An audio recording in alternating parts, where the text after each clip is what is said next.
Bom dia, tá começando de Mãe para Mãe desse domingo. Eu quero começar o programa de hoje fazendo uma pergunta para as mamães que nos assistem. Você se considera uma mãe super protetora? E afinal de contas, o que seria essa super proteção, já que cada mamãe é única e cada família também? Tayane Lobo aborda esse assunto no quadro Desvendando Seu Filho de hoje, que tá demais. Assista!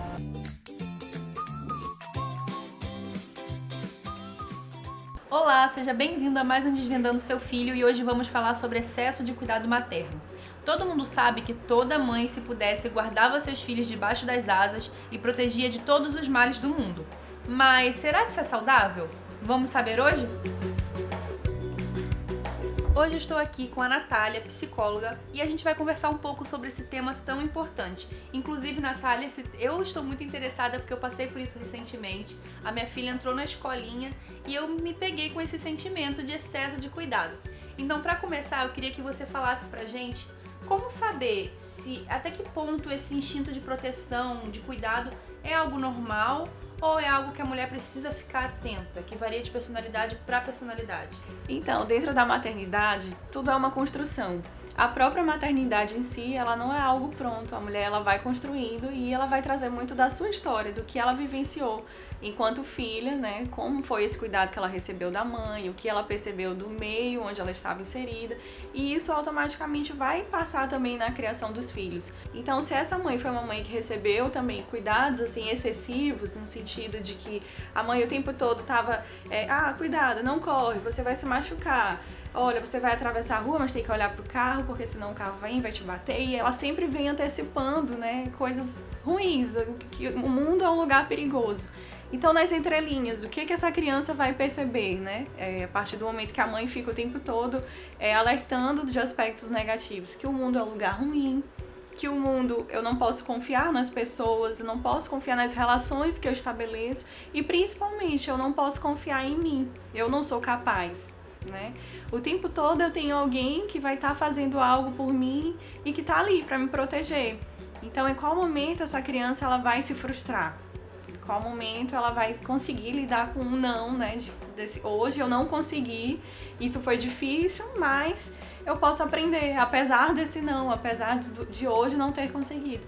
Ainda de acordo com Natália, não é possível saber exatamente quando uma mãe vai ser superprotetora, porque além da história de vida dessa mulher influenciar muito, o meio também influencia na forma que ela vai lidar com seus filhos. E Natália, eu queria que você falasse um pouco sobre os malefícios desse excesso de cuidado. O que a superproteção pode causar de dano na vida adulta e também até na própria infância?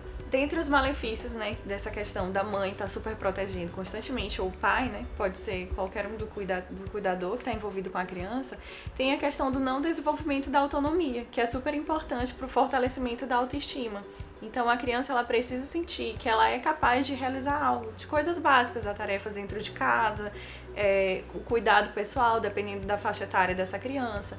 Então, se a mãe não deixa ela se relacionar de uma forma livre, né, com o próximo, com os coleguinhas, com o ambiente onde ela está inserida, isso vai afetar a autoestima dessa criança, o senso de capacidade dela, vai formar crenças de que eu não sou capaz, de que eu não consigo, o mundo é perigoso, é um lugar onde eu não posso confiar nas pessoas. E isso, a longo prazo, pode colaborar, inclusive, para um desenvolvimento de transtorno de ansiedade. Então, a criança ela já cresce, né, com aquela questão de que o mundo é um lugar que não é seguro. Então, o tempo todo eu tenho que estar em alerta. Então, claro que os pais têm a intenção de cuidar, de proteger. Mas esse excesso de cuidado, tudo em excesso, faz mal. Então, como que os pais poderiam entender qual seria o meio termo? Seria se conectar com essa criança, olhar para ela e entender os seus sinais, confiando. Então, na verdade, esse medo, né, dos pais, quando eles não dão essa autonomia para as crianças, fala muito mais de uma necessidade dos pais que não está sendo ali atendida, que não está sendo vista, na verdade, e que os próprios pais precisam olhar para isso. Por que eu não consigo confiar? Então, seria revisitar essa infância dessa mãe ou desse pai, olhar mais para si. E aí a gente entra na questão do autocuidado. Para eu poder cuidar do meu filho, eu também tenho que cuidar de mim. E isso exige autoconhecimento. Então, esse autoconhecimento ele vai vir a partir da prática constante, de eu estar ali analisando, de eu estar percebendo como é que a criança começa a dar os sinais, né, de que ela está sendo uma criança desencorajada, uma criança que se sente incapaz. É quando o adulto tenta dar oportunidade a ela de fazer, de realizar algo, ela automaticamente ela já diz, eu não consigo, ela desiste, ela não consegue lidar com as frustrações. Então, é uma criança que ela acaba tendo uma baixa tolerância à frustração. Ela não é resiliente. Então, assim, existem inúmeros malefícios, tanto para a infância quanto para a vida adulta. Então, Natália, você falou sobre autoconhecimento. E então, se conhecer e pedir ajuda seriam as melhores soluções para a mãe que se percebe superprotetora. Então, o caminho é esse, os pais buscarem o autoconhecimento, pedirem ajuda, no caso, né, buscar um profissional que esteja, de fato, habilitado para trabalhar com isso. Então é isso, Natália, muito obrigada por aceitar participar com a gente. Eu tenho certeza que foi um tema que ajudou muito as mamães que estão em casa. Eu que agradeço o convite, tá, Tayane? E eu quero dizer a todos que estão aí nos assistindo que vocês podem entrar lá no Instagram e acessar o meu perfil, que é psi.natalia com TH Pinto. Então lá tem muito conteúdo legal voltado para a área da maternidade, para a área da criação de filhos, né? E eu acredito que vai ajudar muito todos vocês. Com certeza. Então é isso, gente. É com você, Mari.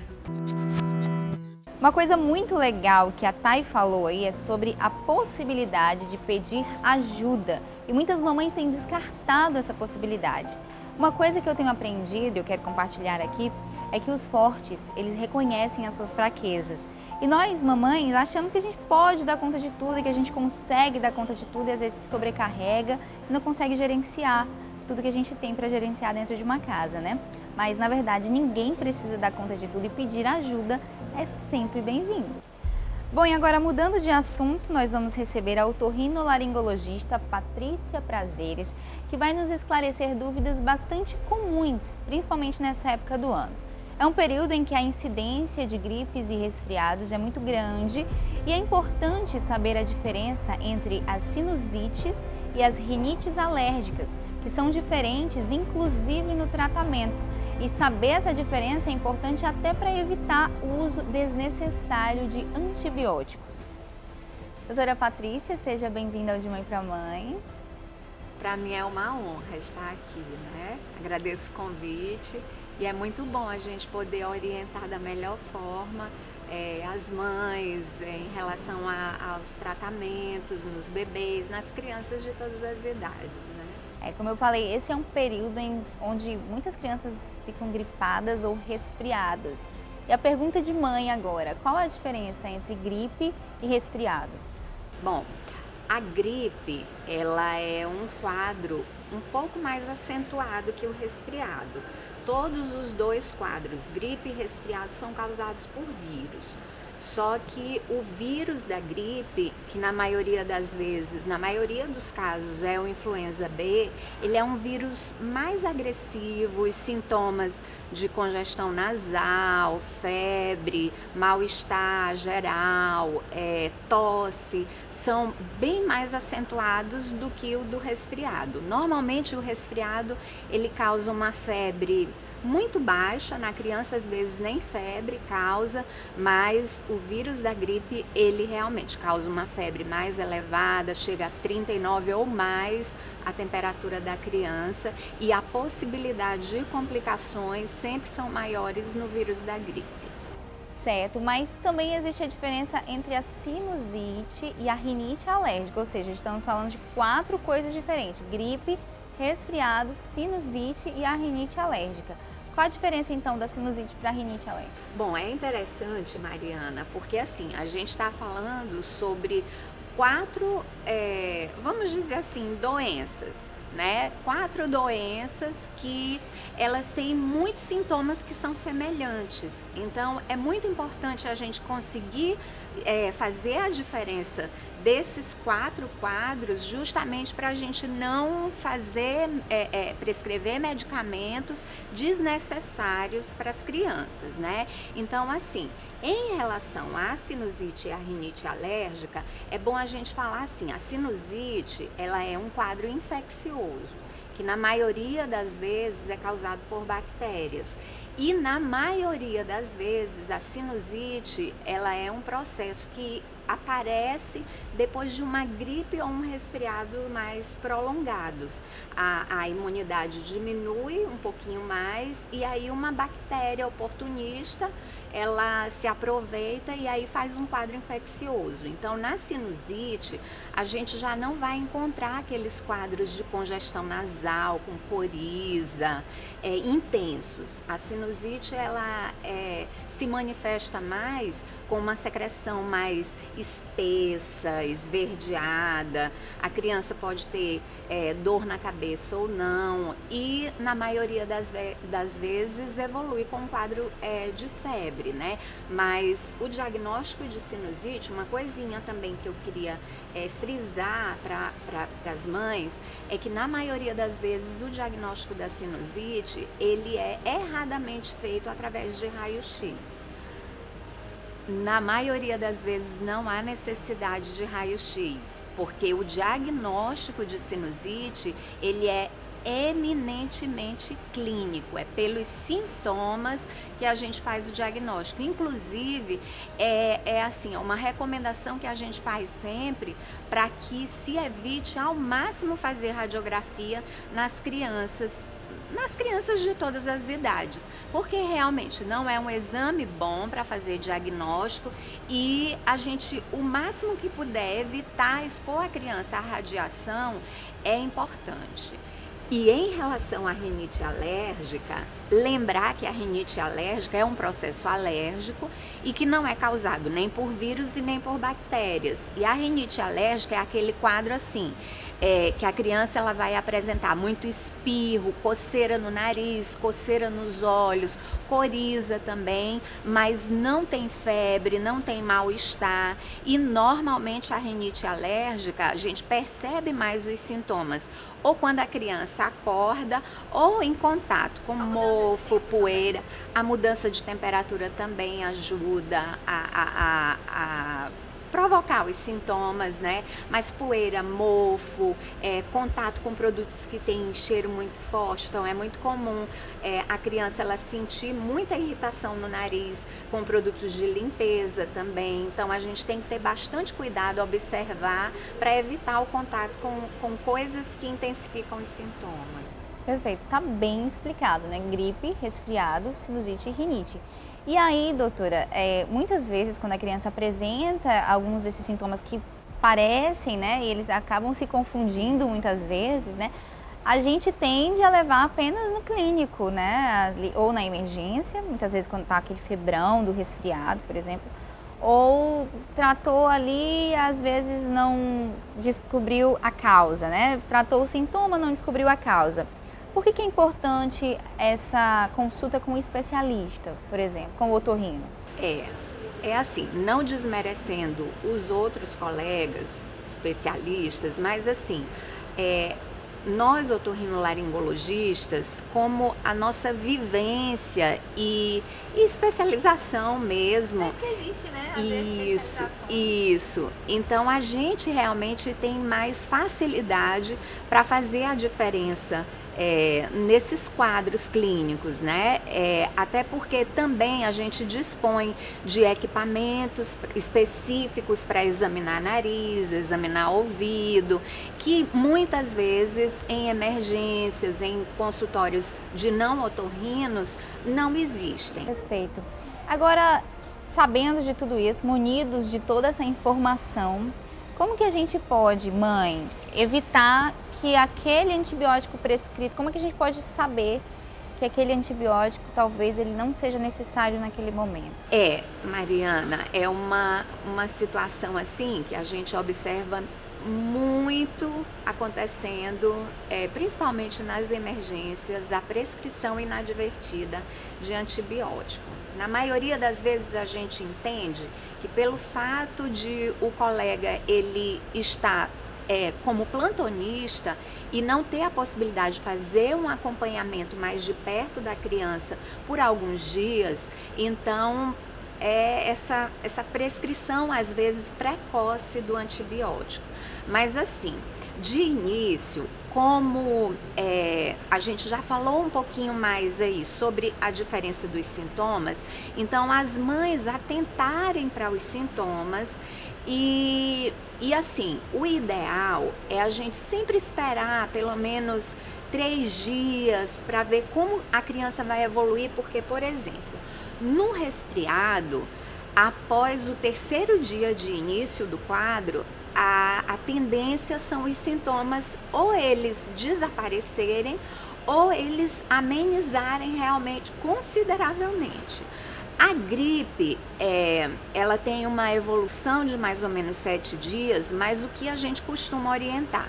Se a partir do 3º dia não há piora dos sintomas, a criança está bem, os sintomas, por exemplo, a febre já amenizou, então, na maioria das vezes não há necessidade do antibiótico. O antibiótico, ele só é necessário e muitas vezes, se não há uma boa evolução, os sintomas se intensificam à medida que os dias vão passando, a febre aumenta, a febre piora, o estado geral da criança piora, aquela secreção que de início é uma secreção clarinha, ela começa a ficar uma secreção muito espessa. A mãe vira uma espécie de co-doutora ali, né? Tem que observar tudo, tem que anotar tudo, isso. Né? Então, essa observação, assim, pelo menos nos 3 primeiros dias, ela é fundamental para a gente realmente definir a prescrição ou não do antibiótico.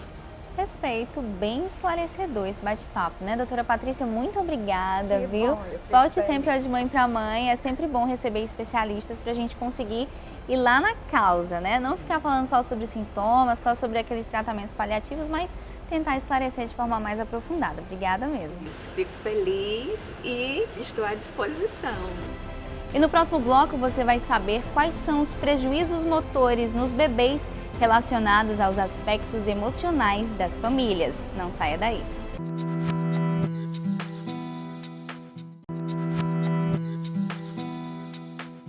Você sabia que a forma como nos comportamos e também o que falamos pode influenciar se teremos crianças seguras ou inseguras dentro de casa?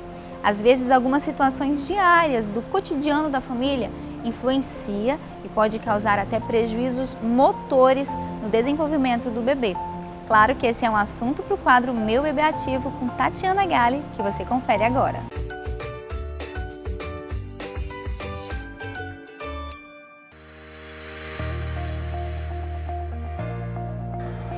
A infância é a etapa do desenvolvimento onde a criança começa a experimentar as suas emoções e os seus sentimentos. E isso pode perdurar por toda a sua vida, como é o caso da insegurança. Situações cotidianas na família podem favorecer esse estado de insegurança da criança. Você já viu aquele bebê que pulou a fase do engatinhar e quando chegou no momento de andar, não conseguiu sair do lugar? Será que a insegurança da família pode ter deixado esse bebê ainda mais inseguro? Nós vamos saber agora.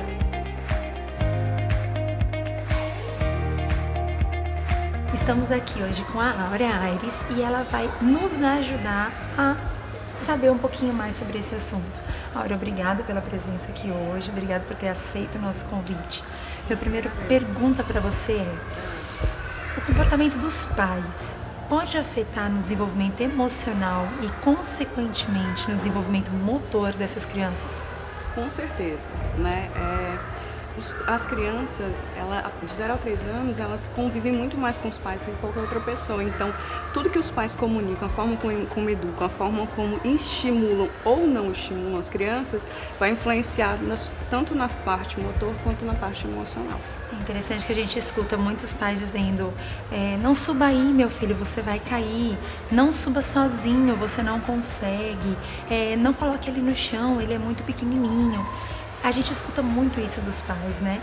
Esse tipo de atitude, esse tipo de fala dos pais pode atrapalhar na questão de trazer uma incapacidade, uma sensação de incapacidade nos filhos?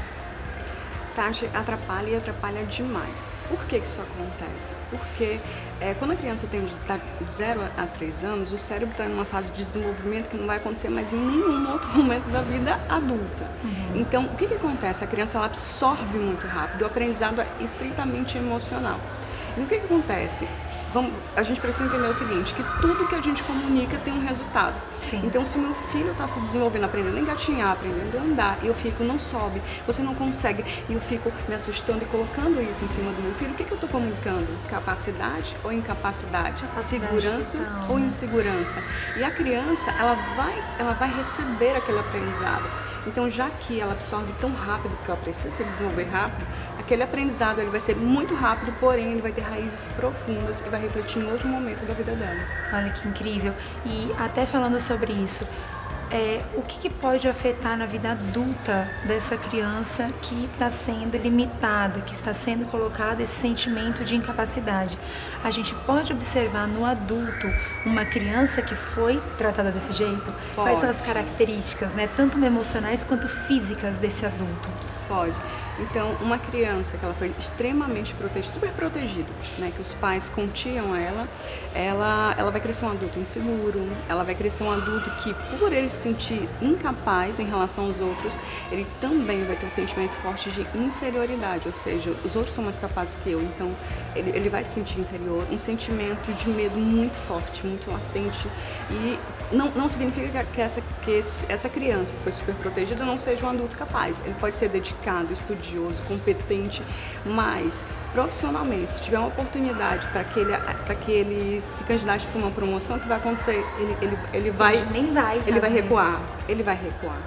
Então, uma criança que ela foi muito poldada, muito protegida na infância, quando ele chega na fase adulta, ou seja, ele não tem aquele enfrentamento, sabe, de superar situações, de lidar com situações, de encontrar desafios, ele não faz isso, ele sempre recua. E esse recuar faz com que a vida dele fique estagnada. Então é muito comum um adulto perceber que outras pessoas menos capazes, que se dedicam menos, que fazem menos, conseguem se desenvolver na vida e ele não. E aí ele não consegue entender. E vai gerar também um sentimento de frustração. Por que isso está acontecendo? Eu me dedico mais, eu faço mais, não acontece. Fora que no corpo também, né? A gente percebe que uma criança que ela não se locomoveu como deveria, não brincou, não foi criança.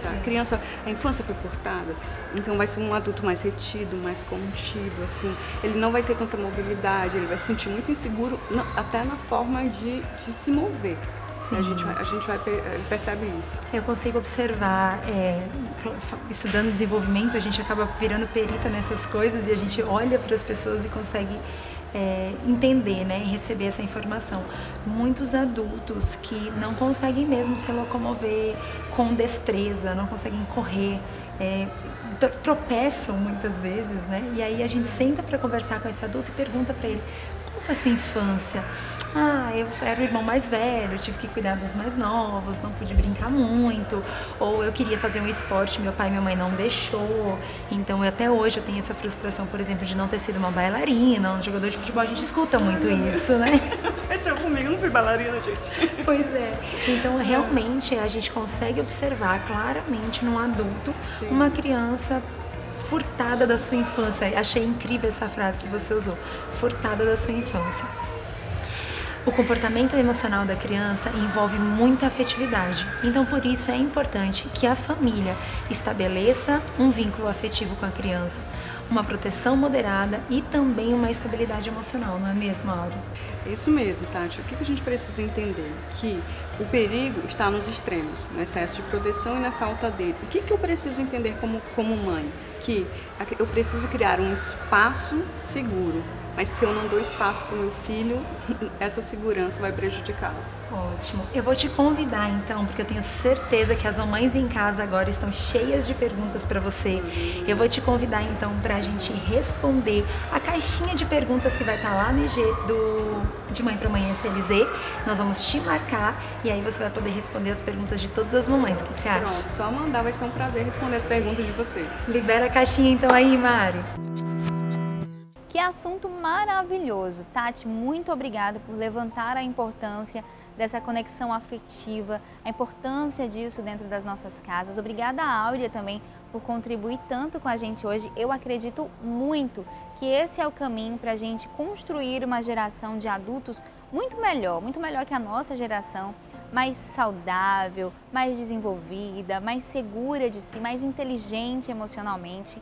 É isso que é a nossa missão diária, né? Na missão de educar os nossos filhos, a gente precisa saber se conectar com eles e possibilitar tantas coisas como esse desenvolvimento seguro, afetivo e emocionalmente forte.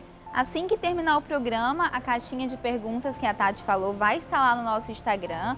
Todo mundo já sabe, mas não custa lembrar, @demãepraMãeSLZ. E você vai poder interagir e mandar a sua pergunta sobre esse tema. Lembrando que a gente também tem um número de WhatsApp, anota aí, 8440 4720, 8440 4720. Vem falar com a gente, vem dar sua sugestão e também fazer sua pergunta. De repente, tem um especialista que possa responder você. E aí, quem sabe? E quando o assunto é moda depois da maternidade, parece que a gente fica meio perdida, né? E demora a se reencontrar. Parece que nada mais no guarda-roupa agrada. Mas eu tenho uma dica para você. É a loja Madame Chique. Eu já falei aqui antes que a loja tem várias opções e diferentes estilos. E você pode ir lá encontrar o seu de segunda a sábado, de 8h30 da manhã às 6h30 da tarde. A loja fica na Rua do Arame, ali no Vinhais, próximo ao Max Center. Eu e a equipe do De Mãe pra Mãe já estivemos por lá. No próximo bloco, vamos aprender a como revisar as metas que traçamos no início do ano para garantir que vamos alcançar os nossos objetivos em 2020.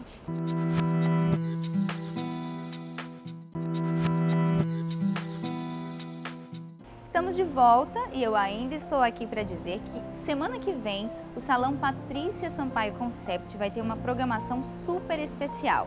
É que dia 8, próximo domingo, é Dia Internacional da Mulher. E para comemorar, no dia 7, sábado, o salão vai realizar uma programação com café da manhã especial e convida você. Vai ter sorteio de brindes de procedimentos que podem ser feitos ali mesmo, na hora, a partir das 9 horas da manhã. Não perca!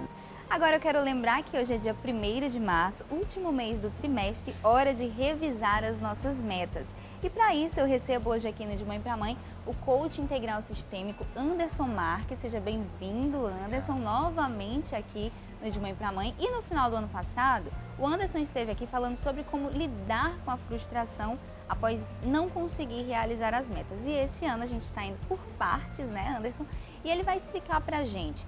Será que é possível analisar quais as metas que a gente fez no início do ano e o que está dando certo e o que não está dando certo? Em primeiro lugar, obrigado, Mariana, por estar aqui de novo, juntamente com o público do De Mãe pra Mãe. É sempre um prazer voltar aqui.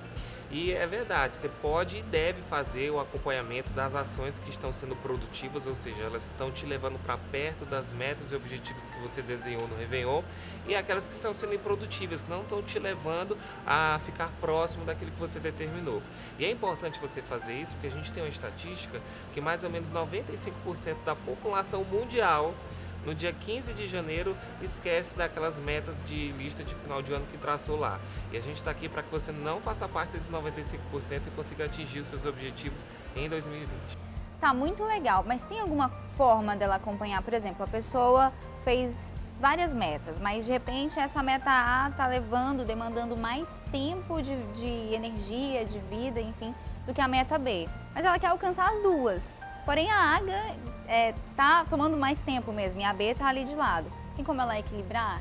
É muito importante, depois que você escreve a sua lista de metas, você fazer o que a gente chama de hierarquia de metas. O que é isso? Vamos supor que você desenhou lá, escreveu 10 metas no final do ano. Dentro dessas 10, coloca lá quais são as 5 metas que são mais importantes para você que aconteça nesse ano de 2020. Dentro dessas 5, as 3 mais importantes. E a elas que você vai se dedicar 80% do seu tempo para acompanhar.